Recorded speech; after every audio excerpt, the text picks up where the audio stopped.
Assalamualaikum warahmatullahi wabarakatuh. Alhamdulillahi rabbil alamin. Lahu ni'matu wa lahul fadlu wa lahul thana'ul hasan. Wa salawatullahil barrir rahim. Wal malaikatil muqarrabin. Ala sayyidina wa maulana Muhammadin. وعلى آله وأصحابه الطيبين الطاهرين. اللهم لا سهل إلا ما جعلته سهلا وأنت تجعل الحزن إذا شئت سهلا. اللهم ارزقنا الإخلاص في النية والقول والعمل. وبعد. Para alim ulama, para kiai yang kita muliakan, para asatidzah, para peserta bedah buku studi Islam moderat dimanapun berada yang kami hormati. Alhamdulillah, puji syukur marilah kita sampaikan kepada Allah Subhanahu wa Ta'ala. Pada siang hari ini Allah Subhanahu wa Ta'ala masih melimpahkan nikmat-nikmatnya kepada kita semuanya, terutama nikmat iman, Islam, dan taufik. Karena hanya dengan taufik Allah Subhanahu wa Ta'ala pada siang hari ini kita bisa kembali bersama-sama melanjutkan kajian kita bedah buku studi Islam moderat. Semoga Allah Subhanahu wa Ta'ala memberikan keistiqomahan kepada kita semuanya. Amin ya rabbal alamin.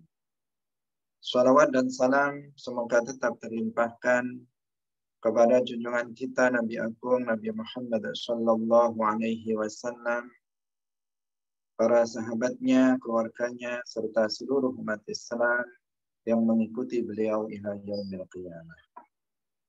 Hadirin para peserta bedah buku yang dirahmati oleh Allah Subhanahu wa Ta'ala.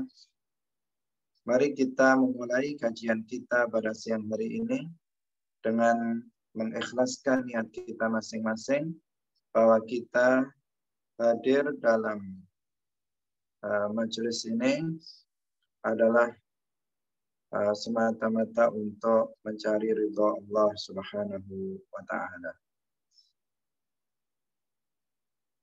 Hadirin para peserta yang dirahmati oleh Allah Subhanahu wa Ta'ala, kita masih dalam pembahasan tentang sifat-sifat dari para nabi. Kita meyakini bahwasanya para nabi itu bersifatan yang pertama dengan sifat as-sidqu, jujur. Bahwasanya para nabi tidak pernah berbohong satu kali pun, baik sebelum mereka diangkat menjadi nabi maupun setelah mereka diangkat menjadi nabi. Kisah-kisah yang menunjukkan seolah-olah ada nabi yang berbohong, maka dipastikan kisah atau cerita tersebut kisah yang bohong, kisah yang dusta, yang tidak benar. Seperti yang telah kita sampaikan dalam pertemuan sebelumnya tentang kisah Nabi Ibrahim alaihissalam. Kita telah jelaskan bagaimana kisah yang sebenarnya dan kita telah buktikan bahwasanya Nabi Ibrahim alaihissalam tidak pernah berbohong sama sekali.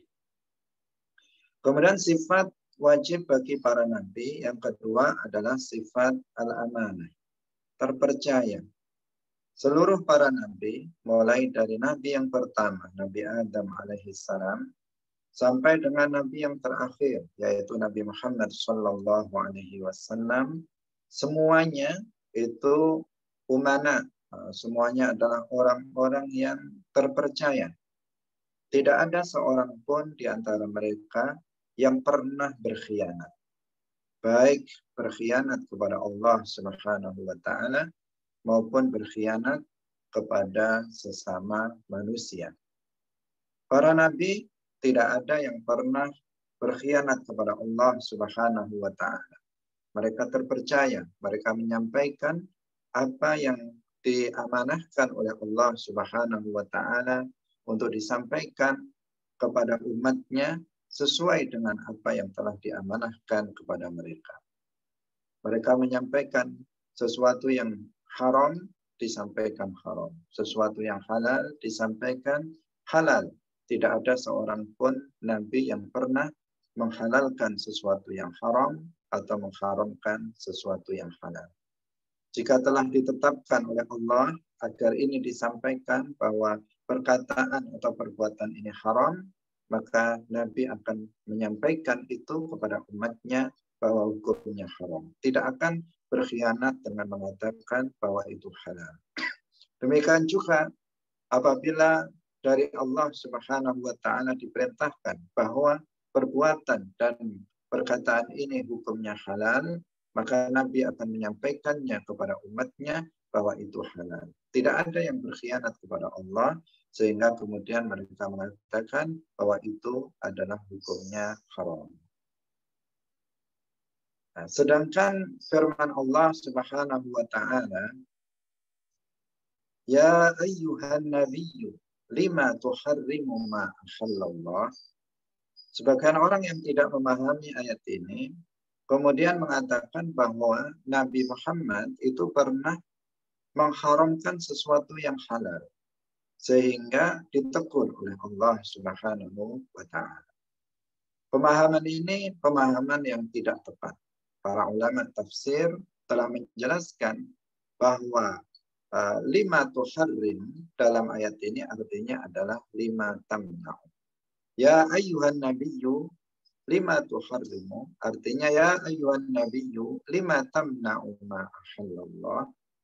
Wahai Nabi Muhammad, kenapa kamu mencegah dari melakukan sesuatu yang dibolehkan oleh Allah Subhanahu wa taala? Kenapa kamu tidak melakukan sesuatu yang dibolehkan oleh Allah Subhanahu wa taala untuk kamu lakukan? Tentang sebabun nuzul dari ayat ini ada berbagai riwayat yang telah dijelaskan oleh para ulama. Di antaranya ini berkaitan dengan yaitu Mariyatul Qibtiyah. Mariyatul Qibtiyah salah satu amat Rasulullah Shallallahu Alaihi Wasallam. Mariyatul Qibtiyah Rasulullah pernah dekat dengannya karena Mariyatul Qibtiyah itu adalah memang salah satu amat dari Rasulullah Shallallahu Alaihi Wasallam. Bahkan Rasulullah memiliki putra dari Mariyatul Qibtiyah yaitu Ibrahim. Suatu ketika diriwayatkan bahwa Rasulullah Shallallahu Alaihi Wasallam kedekatannya dengan Mariyatul Qibtiyah itu tidak disukai oleh salah satu dari istri Rasulullah Shallallahu Alaihi Wasallam, sehingga Rasulullah Shallallahu Alaihi Wasallam mengetahui hal itu, kemudian Rasulullah menjaga jarak dengan Mariyatul Qibtiyah. Padahal dalam Islam seorang amat itu halal untuk digauli, halal bagi tuannya. Tidak diharamkan bagi seorang sayyid bahkan untuk menggaulinya. Tetapi karena Rasulullah mengetahui bahwa salah satu dari istrinya itu tidak suka dengan hal itu, maka kemudian Rasulullah Shallallahu Alaihi Wasallam mencegah dirinya dari mendekati Mariyatul Qibtiyah. Sehingga kemudian turunlah ayat ini, ya ayyuhan nabiyyu lima tuharrimu ma ahallallah. Wahai Nabi Muhammad, kenapa kamu mencegah dirimu dari melakukan sesuatu yang telah dihalalkan oleh Allah? Mendekati Mariyatul Qibtiyah sesuatu yang halal. Kenapa kamu tidak kemudian kamu menjaga jarak darinya? Kenapa itu kamu cegah dirimu dari melakukan itu, sesuatu yang dihalalkan oleh Allah? Di sini Rasulullah Shallallahu Alaihi Wasallam tidak mengharamkan hal itu. Makna lima tuharrimu secara zahir seakan-akan Allah Seakan-akan Rasulullah telah mengharamkan sesuatu yang halal sehingga mendapatkan teguran. Tetapi para ulama mengatakan bahwa lima tuharrimu artinya bukan kenapa kamu mengharamkan, tetapi maknanya kenapa kamu mencegah dirimu dari melakukan sesuatu yang dihalalkan. Hadirin rahimakumullah, ini karena memang seluruh para nabi semuanya umana, mereka terpercaya, mereka nggak ada yang berkhianat kepada Allah Subhanahu wa taala. Apa yang dari Allah itu halal disampaikan halal, apa yang dari Allah haram maka disampaikan haram. Tidak ada yang menghalalkan yang haram atau mengharamkan yang halal. Demikian juga mereka, para nabi, seluruhnya umana, mereka seluruhnya terpercaya dalam pergaulannya dengan sesama manusia. Apabila ada orang lain yang menitipkan suatu barang kepada mereka, para nabi, maka mereka akan menjaganya dengan sebaik-baiknya sampai mereka yang menitipkannya datang untuk mengambilnya. Mereka tidak menguranginya, mereka tidak menambahinya, mereka tidak merusaknya, tidak merubahnya. Mereka akan menjaganya dengan sebaik-baiknya sesuai dengan amanah yang telah diberikan oleh orang lain. Bahkan Nabi kita, Nabi Muhammad SAW, sejak beliau masih kecil, sejak beliau masih remaja, itu sudah diberikan gelar oleh masyarakat dengan sebutan Muhammad Al-Amin, yaitu Muhammad yang terpercaya, karena beliau tidak pernah berkhianat. Bahkan di saat Rasulullah SAW telah diangkat menjadi nabi dan beliau berdakwah di tengah-tengah kaum kafir Quraisy, yang ketika itu banyak dari kalangan kaum Quraisy, kalangan orang-orang musyrik Quraisy, mereka tidak mempercayai dengan apa yang telah disampaikan oleh Rasulullah SAW berupa risalah Islam. Meskipun demikian, ternyata mereka masih percaya dalam urusan duniawi. Terbukti ketika Rasulullah SAW itu diperintahkan oleh Allah untuk hijrah dari Makkah ke Madinah. Karena Rasulullah SAW hijrah dari Makkah ke Madinah itu karena menjalankan perintah Allah, bukan karena takut, bukan karena melarikan diri, bukan karena mencari tempat yang enak, tidak. Tetapi Rasulullah hijrah adalah imtithalan li amrillah, untuk menjalankan perintah Allah Subhanahu wa taala. Rasulullah Shallallahu alaihi wasallam bersabda, "Umirtu biqaryatin ta'kulul qura wa hiya thayyibah." Aku telah diperintahkan untuk hijrah ke suatu kampung yang dari kampung itu Islam akan memakan kampung-kampung yang lain, artinya Islam akan menyebar luas ke daerah-daerah yang lainnya. Kampung itu bernama Thayyibah atau Yathrib, kemudian berubah menjadi Al-Madinatul Munawwarah. Ketika Rasulullah Shallallahu Alaihi Wasallam akan berangkat hijrah dari Makkah ke Madinah untuk menjalankan perintah Allah Subhanahu Wa Taala, maka beliau mengamanahkan kepada Sayyiduna Ali bin Abi Thalib radhiyallahu anhu agar tetap tinggal di Makkah. Pertanyaannya, kenapa Sayyiduna Ali bin Abi Thalib tidak dibawa sekalian bersama Nabi hijrah bersama Sayyiduna Abu Bakar? Secara akal pendek semestinya Sayyidina Ali agar dia selamat, dia diajak bersama Nabi, bersama juga Sayyidina Abu Bakar untuk segera hijrah ke Al-Madinah Al-Munawwarah. Tetapi kenapa Sayyidina Ali kemudian ditinggalkan untuk tetap berada di Makkah Al-Mukarramah?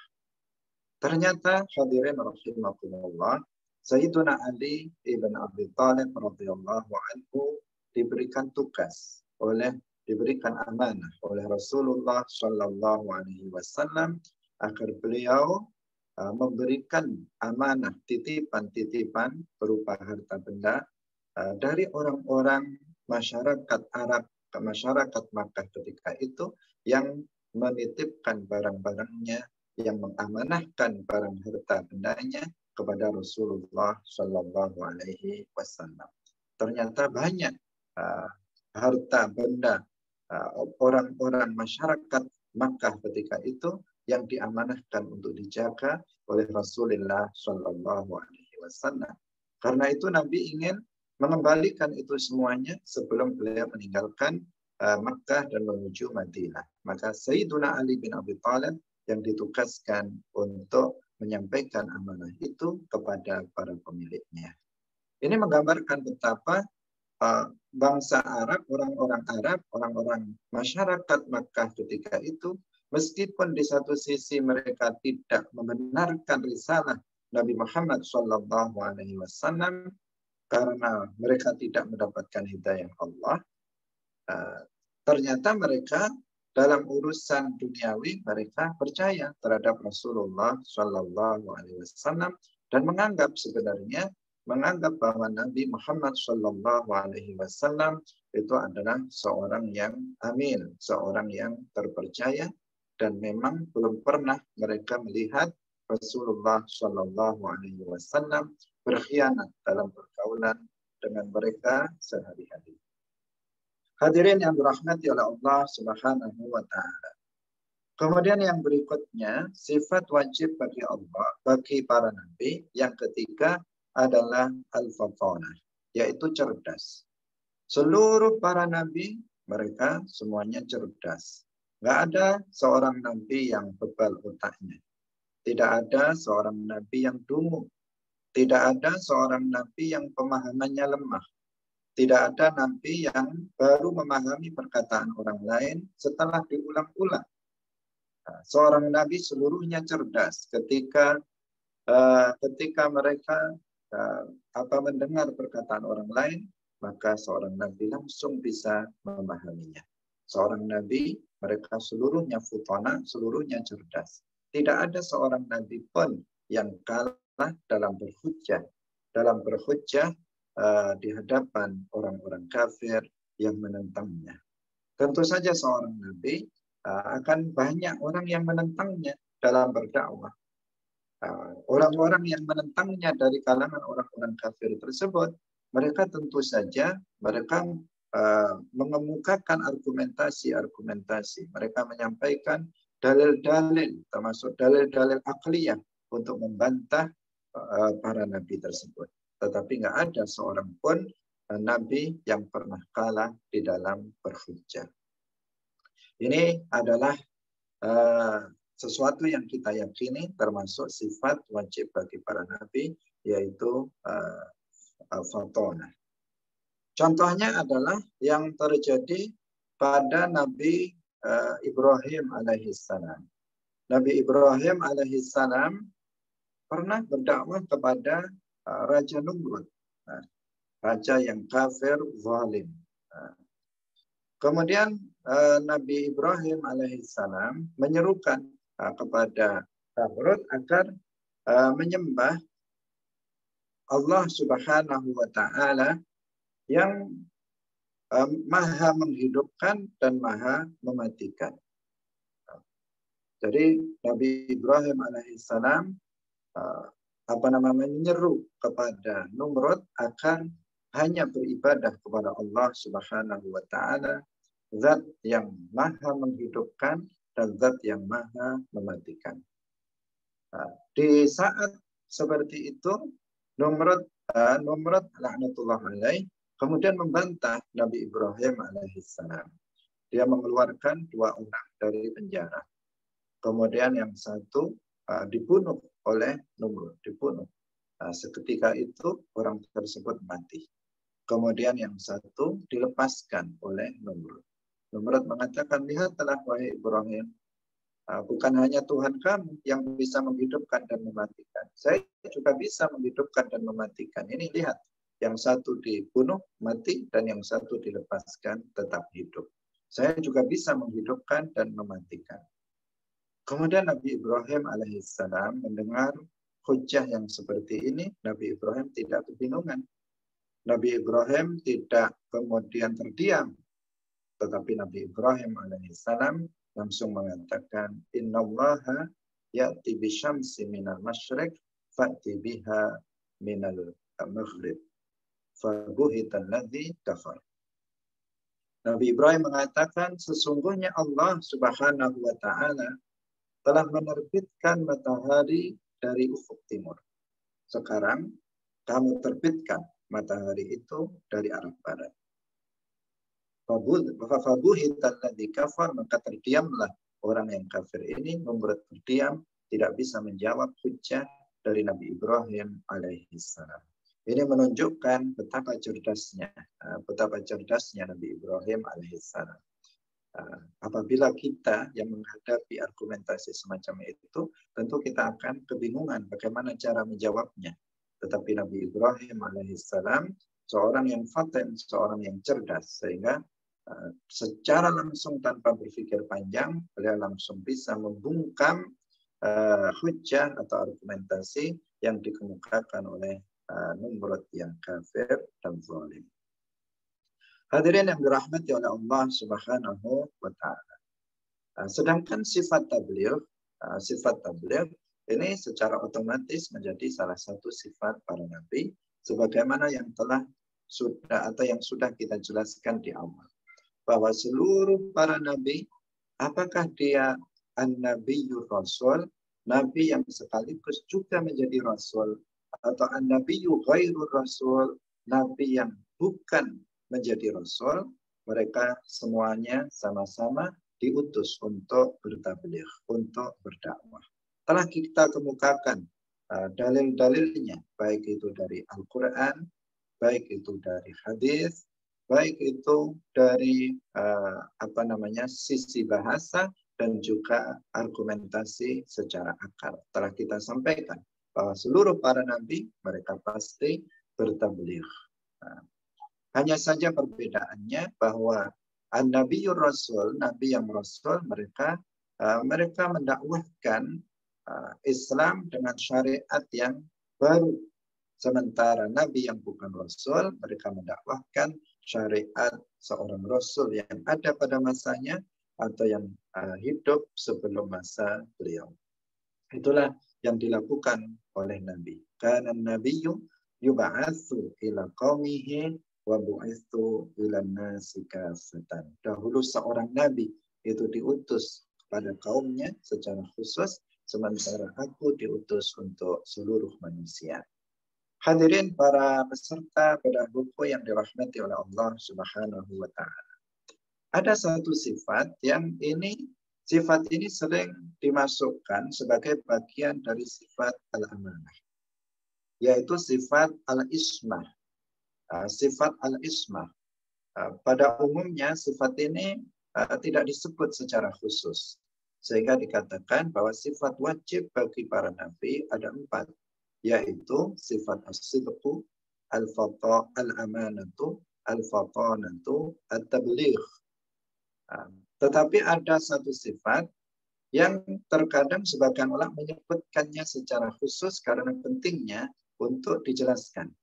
Sebagian memasukkan sifat ini ke dalam sifat al-amanah karena memang terkait erat dengan sifat al-amanah, yaitu sifat al-ismah.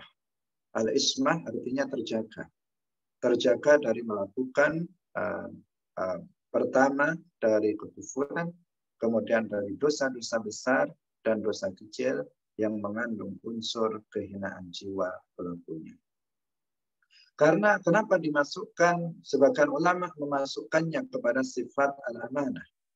Karena ketika ada seorang nabi, misalnya seandainya dikatakan ada seorang nabi dia berzina misalnya, maka berarti dia telah berkhianat kepada Allah.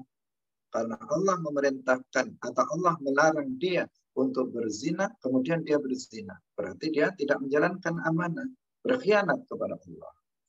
Ketika ada seseorang diperintahkan, seorang nabi misalnya dikatakan diperintahkan untuk sholat, tetapi kemudian dia tidak sholat. Artinya apa itu? Artinya khianat kepada Allah Subhanahu wa taala. Sehingga di sini sifat al-ismah sering dimasukkan sebagai bagian dari sifat al-amanah. Nah, bukan berarti nggak ada sifat al-ismah, tetapi dia sudah masuk di dalam sifat al-amanah. Di sini kita perlu secara khusus menjelaskan tentang sifat al-ismah. Bahwa para nabi seluruhnya, mulai dari nabi yang pertama, Nabi Adam alaihissalam, sampai dengan nabi yang terakhir, Nabi Muhammad sallallahu alaihi wasallam, semuanya ma'sumun. Semuanya mereka maksum, dijaga oleh Allah Subhanahu wa taala dari melakukan 3 hal. Yang pertama adalah dijaga dari melakukan kekufuran. Tidak ada seorang nabi pun yang pernah melakukan kekufuran. Tidak ada seorang nabi pun yang pernah beribadah kepada selain Allah, yang musyrik. Tidak ada satu nabi pun yang melakukan itu. Nabi Ibrahim alaihissalam tidak pernah musyrik. Sejak kecil Nabi Ibrahim alaihissalam sudah mengenal Allah Subhanahu wa taala. Demikian juga seluruh para nabi, sejak mereka kecil sebelum diangkat menjadi nabi, mereka telah mengenal Allah Subhanahu wa taala. Maka di sini perlu diwaspadai beberapa kisah, beberapa cerita bohong yang dinisbatkan kepada Nabi Ibrahim alaihissalam. Yang kisah ini adalah ada disebutkan di dalam Al-Quran, tetapi disalahfahami. Tidak difahami tentang konteks dari ayat ini. Kemudian mereka menyimpulkan bahwasanya Nabi Ibrahim alaihissalam katanya pernah ketika kecil itu menyembah bintang, kemudian menyembah bulan, kemudian menyembah matahari. Artinya pernah beribadah kepada selain Allah, dan ini adalah kesyirikan. Sementara kita ahli sunnah wal jamaah meyakini bahwa para nabi itu maksum dari melakukan kekufuran kesyirikan, baik setelah menjadi nabi maupun sebelum diangkat menjadi nabi. Mereka tidak pernah beribadah kepada selain Allah Subhanahu wa taala. Nah, ayat yang dimaksud di situ adalah yaitu firman Allah Subhanahu wa taala. Yang dalam ayat itu disebutkan bahwasanya falamma janna alaihi al-lailu ra'a kawkaban qala hadza rabbi falamma afala qala la uhibbul afilin falamma ra'a al-qamara bazighan qala hadza rabbi falamma afala qala la illam yahdini rabbi la akunanna minal qaumid dhallin falamma ra'a asy-syamsa bazighatan qala hadza rabbi hadza akbar falamma afalat qala ya qaumi inni bari'un mimma tusyrikun. Ayat ini dijadikan dasar atas keyakinan sesat mereka. Sebagian orang yang tidak paham terhadap ayat ini mengatakan bahwa Nabi Ibrahim pernah menyembah bintang, bulan, dan matahari. Padahal para ulama telah menafsirkan ayat ini. Berbeda dengan apa yang mereka pahami. Perlu diketahui bahwa di antara orang yang kemudian menuduh Nabi Ibrahim alaihissalam pernah melakukan kesyirikan, beribadah kepada selain Allah adalah Sayyid Qutb. Penafsiran ini berasal dari Sayyid Qutb. Penafsiran yang menyimpang ini berasal dari Sayyid Qutb. Mengatakan bahwa Nabi Ibrahim alaihissalam ketika masih remaja pernah tidak mengenal Allah, berpetualang, katanya berpetualang mencari Tuhan.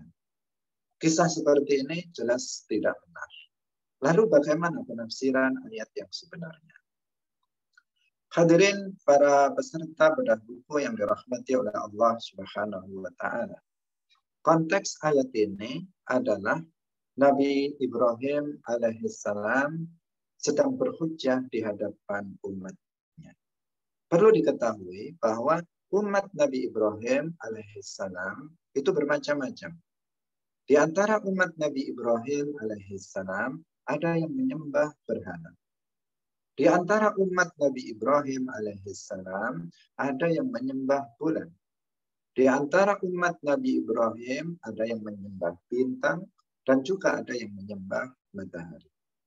Nah, itu umatnya Nabi Ibrahim alaihissalam. Nah, konteks ayat ini adalah bahwa Nabi Ibrahim alaihissalam sedang menjelaskan, sedang berhujjah di hadapan umatnya yang menyembah bintang, bulan, dan matahari, bahwasanya bintang, bulan, dan matahari itu tidak layak untuk disembah. Ini konteksnya yang harus difahami. Bahwa Nabi Ibrahim alaihissalam sedang berhadapan dengan umatnya, berdialog dengan umatnya, di mana umatnya itu mereka menyembah bintang, bulan, dan matahari. Ini yang harus dipahami terlebih dahulu. Konteks pembicaraan ayat ini. Bahwa Nabi Ibrahim alaihissalam menyuruhkan mereka akan meninggalkan sesembahan terhadap bintang, bulan, dan matahari. Maka ketika Nabi Ibrahim alaihissalam melihat bintang, Nabi Ibrahim alaihissalam mengatakan, "Hadza Rabbi, hadza Rabbi." Demikian juga ketika beliau melihat bulan, juga mengatakan, "Hadza Rabbi." Ketika Nabi Ibrahim melihat matahari, beliau juga mengatakan, "Hadza Rabbi." Kalimat ini, "Hadza Rabbi," harus dipahami dengan benar. Bahwa dalam kalimat ini, karena sifat kalimat ini konteksnya adalah dalam dialog. Nah, itu yang harus difahami agar kita bisa memahami pernyataan seperti itu. Bahwa hadza Rabbi ini bukan pernyataan.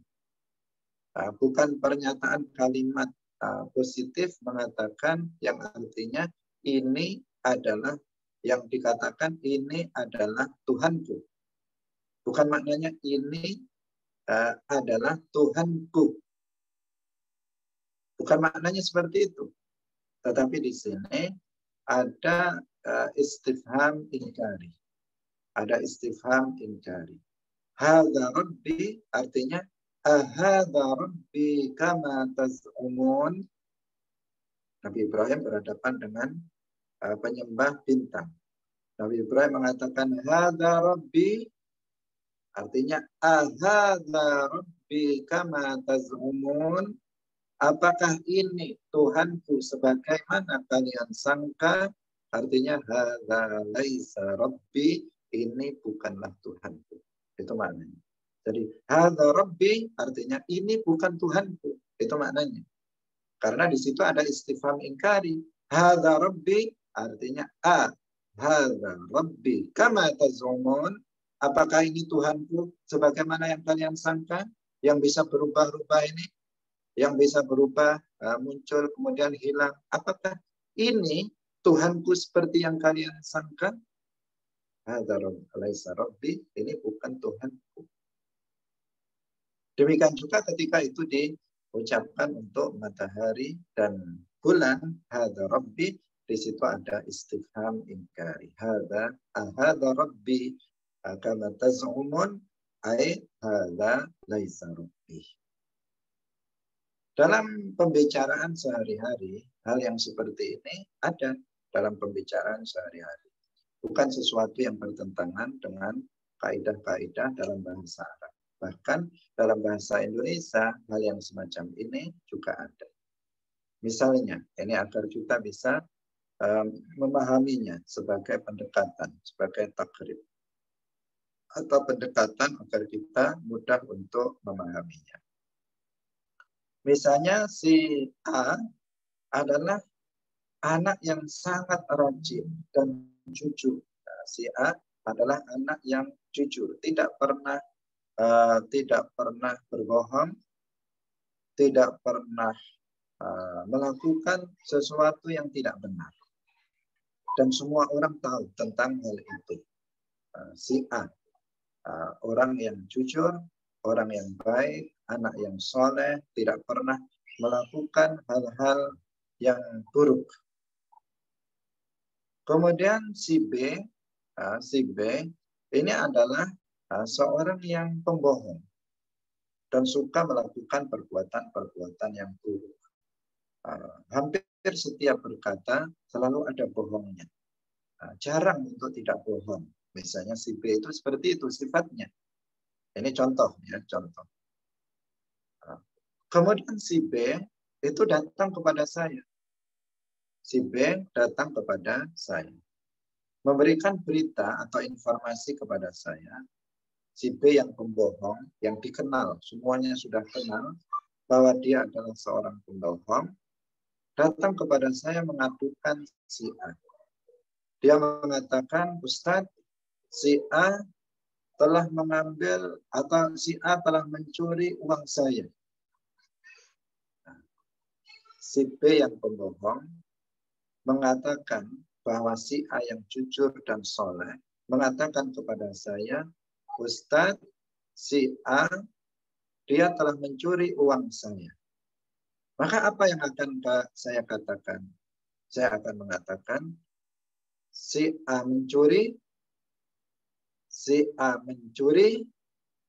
Apa makna dari perkataan saya? Si A mencuri.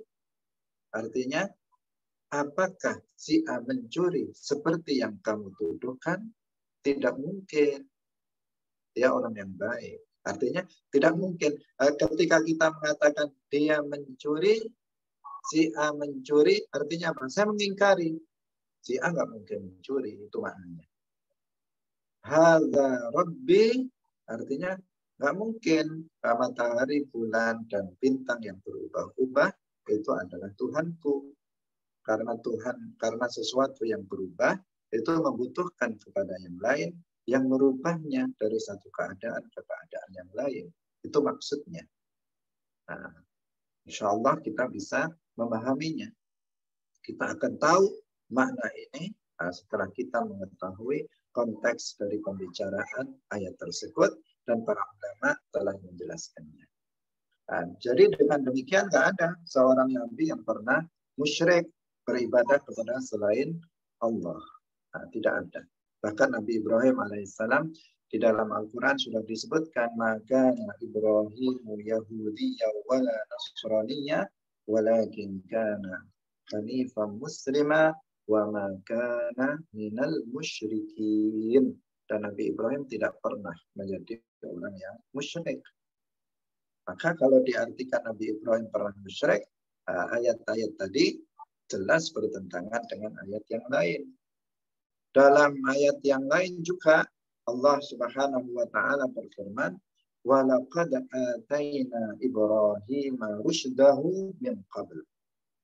Nabi Allah Subhanahu wa taala telah memberikan Ibrahim petunjuknya min qabl sejak kecil. Sebagian ulama mengatakan min qablu artinya min sigharihi, sejak Ibrahim itu kecil. Sebagian mengatakan sejak sebelum sejak kecil beliau sudah mendapatkan petunjuk dari Allah sehingga beliau sudah mengenal Allah Subhanahu wa taala sejak beliau itu kecil. Hadirin yang dirahmati oleh Allah Subhanahu wa taala. Karena itu kita harus waspada terhadap setiap kisah yang menciderai dari sifat-sifat para nabi yang mulia. Kemudian yang berikutnya, hadirin yang dirahmati oleh Allah Subhanahu wa taala, sifat para nabi selain maksum dari kekufuran dan dari dosa-dosa besar, para nabi mereka juga maksum dari minal kabair, dari dosa-dosa besar. Jadi mereka maksum dari kekufuran, yang kedua mereka maksum dari dosa-dosa besar. Baik setelah diangkat menjadi nabi maupun sebelum diangkat menjadi nabi. Tidak ada seorang nabi pun yang pernah berzina. Tidak ada seorang nabi pun yang pernah mencuri. Tidak ada seorang nabi pun yang pernah mabuk. Tidak ada seorang nabi pun yang pernah berjudi. Tidak ada seorang nabi pun yang pernah melakukan perbuatan-perbuatan dosa besar. Tidak ada. Karena jika ada seorang nabi yang melakukan dosa-dosa itu, maka itu akan menjadikan akan bertentangan dengan tujuan dari diutusnya para nabi. Para nabi diutus untuk menyampaikan risalah Allah, untuk mengatakan lakukan ini hal-hal yang wajib, tinggalkan ini hal-hal yang diharamkan. Apabila ada seorang nabi itu yang mantan penzina, maka bagaimana ketika seorang nabi mengatakan, wahai umatku, janganlah kalian berzina? Bagaimana dia bisa diterima oleh umatnya? Umatnya akan mengatakan, kamu dulu juga melakukannya. Kenapa sekarang kamu melarang kami? Akan diintai, akan dihujai oleh umatnya. Ketika seorang nabi mengatakan, kalian jangan mabuk, kalian jangan berjudi. Kemudian umatnya tahu, oh ini nabi dulu juga pernah judi, pernah mabuk. Mereka akan jawab, kenapa kamu melarang kami untuk berjudi dan mabuk? Bukankah kamu juga dulu pemabuk penjudi? Dakwah tidak akan diterima oleh umatnya apabila ada seorang nabi yang pernah melakukan dosa-dosa besar. Karena itulah maka tidak mungkin seorang nabi itu pernah melakukan dosa besar. Jika Allah Subhanahu wa taala itu berkehendak seseorang untuk diangkat menjadi seorang nabi, maka Allah Subhanahu wa taala akan menjaga mereka dari melakukan dosa-dosa besar. Seorang nabi tidak ada yang berzina, bahkan memiliki keinginan untuk melakukan zina, itu juga tidak ada. Bagaimana dengan Nabi Yusuf alaihissalam? Ada sebagian kisah yang dinisbatkan kepada Nabi Yusuf alaihissalam. Dikatakan bahwa Nabi Yusuf alaihissalam itu pernah memiliki keinginan untuk berzina. Dan ironisnya, kisah ini juga disebutkan dalam sebagian buku dan kitab yang ada, menyebar di kalangan kita. Dikatakan dalam kisah yang bohong tersebut, bahwa ketika menafsirkan ayat walaqad hammat bihi wa hamma biha. Ketika menafsirkan ayat itu mereka mengatakan bahwa Imra'atul Aziz, sebagian menyebut Zalikha namanya, itu berkeinginan untuk melakukan zina dengan Nabi Yusuf alaihissalam. Wa hamma biha walaqad hammat bihi wa hamma biha. Dalam kisah yang bohong dinyatakan Nabi Yusuf juga memiliki keinginan untuk berzina dengan Zalikha. Keduanya saling memiliki keinginan untuk melakukan perzinaan sehingga nyaris terjadi perzinaan di antara keduanya. Bahkan ada yang sangat fatal, dalam sebagian buku disebutkan bahwasanya ketika itu Nabi Yusuf alaihissalam sudah melepas sarungnya dan sudah duduk di atas Zalikha seperti seorang suami di atas istrinya. Sudah nyaris terjadi perzinaan, baru kemudian mendapatkan petunjuk dari Allah Subhanahu wa taala dan tidak jadi melakukannya. Kisah seperti ini kisah yang sangat tidak layak bagi seorang nabi. Meskipun tidak terjadi perzinaan, tetapi memiliki keinginan untuk berzina adalah sesuatu yang tidak layak bagi seorang nabi. Jangankan bagi seorang nabi, bagi kita yang bukan nabi, itu juga sesuatu yang tidak layak, apalagi itu dinisbatkan kepada seorang nabi. Hadirin para peserta yang dirahmati oleh Allah Subhanahu wa taala. Jadi bagaimana penafsiran ayat tersebut yang benar? Ada beberapa penafsiran, saya akan menyebut satu saja dari penafsiran para ulama tentang kisah Nabi Yusuf alaihissalam. Bahwa walaqad hammat bihi, maknanya memang benar bahwa Imra'atul Aziz, sebagian menyebutnya dengan nama Zalikha, memang betul-betul menginginkan untuk berzina dengan Nabi Yusuf alaihissalam. Zalikha ketika suaminya keluar rumah, kemudian dia masuk ke kamar Nabi Yusuf dan meminta dan menutup pintu, menutup pintunya dan mengajak Nabi Yusuf alaihissalam untuk berzina dengannya. Tetapi Nabi Yusuf alaihissalam, beliau tidak sama sekali memiliki keinginan untuk berzina.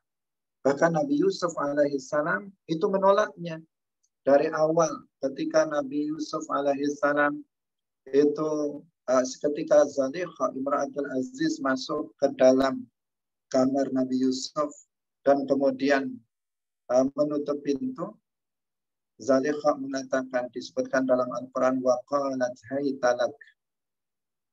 Zalikha mengatakan, kesinilah kamu wahai Yusuf.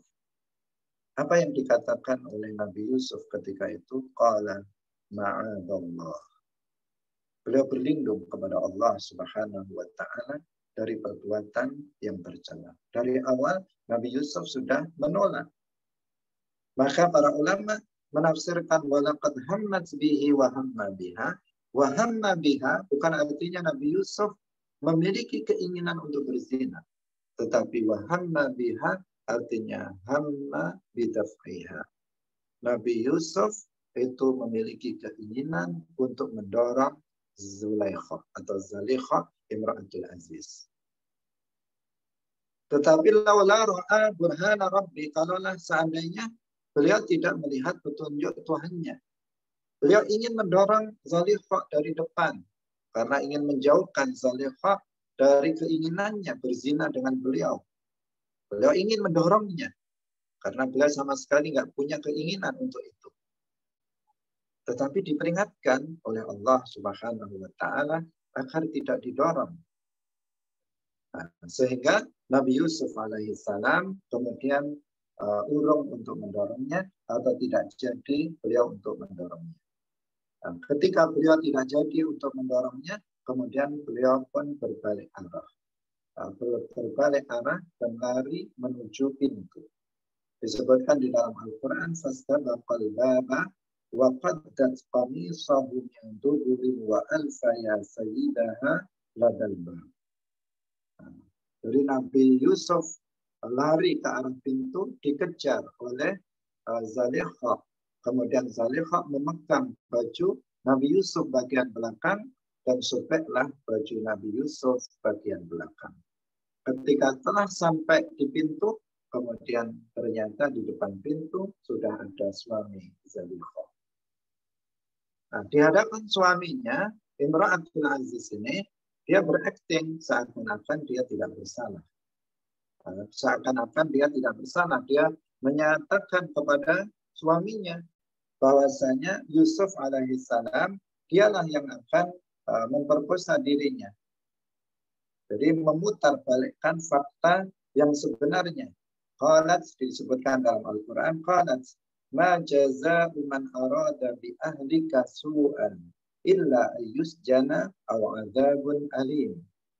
Mengatakan kepada suaminya, apa balasan orang yang menghendaki keburukan untuk istrimu kecuali dia harus dipenjara atau disiksa dengan siksaan yang berat.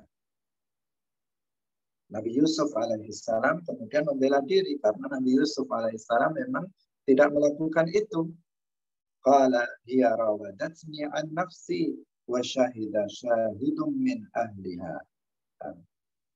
Nabi Yusuf mengatakan dia Imra'atul Aziz Zalikha, dia yang berusaha untuk memaksa Nabi Yusuf alaihissalam untuk berzina. Nah, maka kemudian di situ ada saksi, yaitu seorang bayi yang dengan kehendak Allah Subhanahu wa Ta'ala itu bisa berbicara. Bayi yang dalam ayunan itu mengatakan, in kana qamisuhu qudda min qubulin fasadaqat wa huwa minal kadhibin wa in kana qamisuhu qudda min duburin fakadzabat wa huwa minas shadiqin. Apabila bayi itu mengatakan, apabila baju Nabi Yusuf itu sobek di bagian depan, yang sobek di depan sini, maka Imra'atul Aziz Zalikha itu benar dan Yusuf itu yang berbohong. Jika Nabi Yusuf bajunya bagian depan ini yang sobek, berarti yang benar Zulaikha, yang salah Nabi Yusuf. Sebaliknya, apabila baju Nabi Yusuf itu yang sobek bagian belakang, maka Zulaikha telah berbohong dan Nabi Yusuf itu yang benar. Falamma ra'a qamisahu qudda min duburin qala innahu min kaidikunna inna kaidakunna azim. Ketika Aziz, suami dari Zulaikha ini melihat ternyata baju Nabi Yusuf itu sobek dari arah belakang, yang sobek berada di belakang, maka kemudian suaminya ini tahu bahwasanya yang berbohong adalah Zulaikha, istrinya sendiri, dan dia telah melakukan tipu daya. Hadirin yang dirahmati oleh Allah Subhanahu wa Ta'ala. Jadi kisahnya seperti itu. Nabi Yusuf alaihissalam tidak pernah memiliki keinginan untuk berzina sama sekali. Dia maksum dari perbuatan yang semacam itu. Hadirin yang dirahmati oleh Allah Subhanahu wa Ta'ala, banyak ayat yang membebaskan Nabi Yusuf alaihissalam dari perbuatan tersebut. Kemudian hadirin yang dirahmati oleh Allah Subhanahu wa Ta'ala, ada satu kisah Nabi yang tidak pantas untuk dinisbatkan kepada seorang nabi, yaitu kisah Nabi Dawud alaihissalam. Disebutkan dalam kisah yang bohong bahwa Nabi Dawud alaihissalam itu memiliki 99 istri. Suatu ketika Nabi Ibrahim alaihissalam, ini cerita bohong. Cerita bohong tidak mesti persis, karena ini memang bohong, bermacam-macam, tidak benar ceritanya. Ketika Nabi Dawud alaihissalam sedang duduk-duduk, tiba-tiba dikatakan ada iblis yang menggodanya. Dalam sebagian menyebut dalam bentuk burung yang terbuat dari emas. Nabi Dawud alaihissalam ingin menangkap burung itu. Ketika ditangkap, dia terbang. Ketika dia tangkap, dia terbang. Sampailah kemudian burung itu hinggap di jendela rumah seseorang. Ketika Nabi Dawud alaihissalam mau menangkap burung itu, kemudian Nabi Ibrahim melihat ke arah dalam kamar rumah tersebut. Tiba-tiba Nabi Dawud melihat ada seorang perempuan yang sangat cantik sedang membuka auratnya. Di saat itu Nabi Dawud alaihissalam tidak bisa melupakan perempuan itu. Semenjak itu bertanya-tanya siapa perempuan yang sangat cantik itu. Sehingga beliau mencari tahu tentang perempuan tersebut, dan diketahui kemudian ternyata perempuan itu adalah istri dari salah satu panglima perangnya yang bernama Uria. Maka dalam kisah bohong tersebut dinyatakan Nabi Dawud alaihissalam, yang beliau Nabi Rasul sekaligus raja, berusaha untuk membunuh panglimanya demi untuk bisa menikahi istri panglimanya itu. Dari sini saja sudah aneh, ya. Masa seorang nabi seperti itu untuk bisa menikahi istri orang lain, mau membunuh suaminya biar menjadi janda dan diambil istri oleh beliau. Sesuatu yang sangat ganjil kita dengar di telinga. Ini adalah kisah yang bohong. Kemudian diperintahkanlah Uria untuk berperang dalam sebuah peperangan melawan musuh yang tidak mungkin umat Islam mendapatkan kemenangan. Maka berangkatlah Uria ini. Pertama kali ternyata berhasil pulang dalam keadaan selamat. Sampai 3 kali, sampai kemudian mati, dan diambillah istri Uria ini menjadi istri Nabi Dawud alaihissalam yang ke-100, sehingga lengkaplah istrinya menjadi 100 istri. Hadirin rahimakumullah, cerita ini cerita yang tidak benar, cerita yang bohong. Ini didasarkan pada ayat Al-Quran, surat Shad ayat 23, Inna hadha akhi lahu tis'un wa tis'una na'jah waliya na'jatan wahidah faqala akfilniha wa azzani fil khitab. Ada kata dalam ayat ini tis'u wa tis'una na'jah, 99 na'jah. Dimaknai oleh pengarang cerita bohong bahwa maknanya adalah 99 istri. Padahal para ulama tafsir sudah menjelaskan bahwa na'jah dalam ayat ini tidak dimaknai secara majaz, tetapi dimaknai dengan makna haqiqah, yaitu kambing. Penafsiran yang benar dari ayat ini, bahwa ayat ini berbicara tentang dua orang yang berserikat berkongsi dalam kambing. Jadi ada dua orang yang memiliki kambing sebanyak 99 ekor yang bersyarikah mereka. Suatu ketika mereka bertengkar tentang kambing mereka. Pertengkaran itu semakin hebat sehingga pertengkaran itu kemudian dibawa kepada Nabi Dawud alaihissalam. Yang ketika itu Nabi Dawud alaihissalam sedang beribadah kepada Allah. Karena Nabi Dawud alaihissalam sudah membagi waktu beliau dalam sehari semalam, sudah dibagi kapan untuk rakyatnya, kapan untuk ibadah kepada Allah, itu sudah dibagi-bagi dan sudah diketahui oleh masyarakat, oleh rakyatnya. Ketika di waktu Nabi Ibrahim, waktunya diperuntukkan untuk ibadah kepada Allah, tiba-tiba ada dua orang yang masuk nyelonong ke dalam ruangan ibadah Nabi Daud alaihissalam sambil teriak-teriak bertengkar di situ. Sehingga membuat Nabi Daud alaihissalam kaget dengan keadaan tersebut. Maka kemudian Nabi Daud alaihissalam bertanya kepada mereka, apa yang terjadi?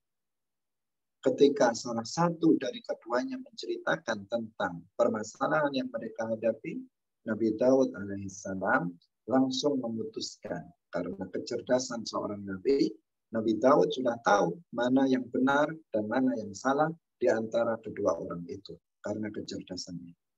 Nabi Ibrahim langsung memutuskan mana yang salah dan mana yang benar.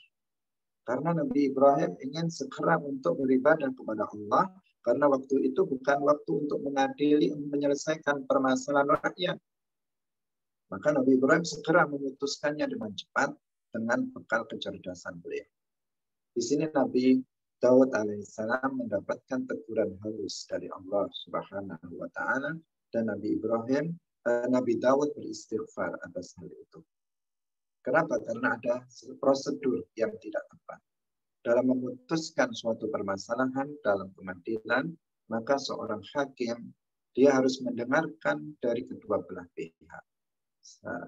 Bukan hanya mendengar dari satu belah pihak, tetapi dua belah pihak harus didengarkan. Meskipun seorang hakim sudah mengetahui mana yang benar dan mana yang salah, maka dua orang yang bersengketa, dua-duanya harus sama-sama didengar. Itu prosedurnya.